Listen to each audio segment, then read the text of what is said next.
Ano kayang meron dito sa lugar na ito? Palagi na lang may naaaksidente dyan sa lugar na yan.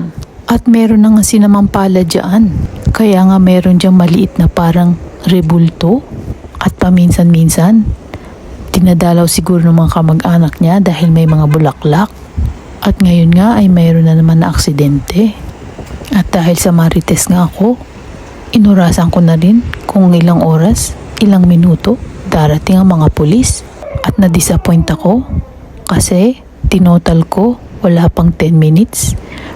Dumating yung 2 pulis, tapos yung ambulansya, tapos may bumbero pa. Nung sumilip ako ulit, 6 na yung pulis na sasakyan na dumating. Grabe ka naman, Japan. Ang dami niyong rumusponde. Nung sumilip ako ulit, siguro mga 40 minutes lang, nililigpit na nila. At ayan, tinutulak na nila yung sasakyan at nilalagay sa gilid. At syempre, bukod yung tagalinis, diba? May kanya-kanya silang gawain. Wala silang oras na sinasayang.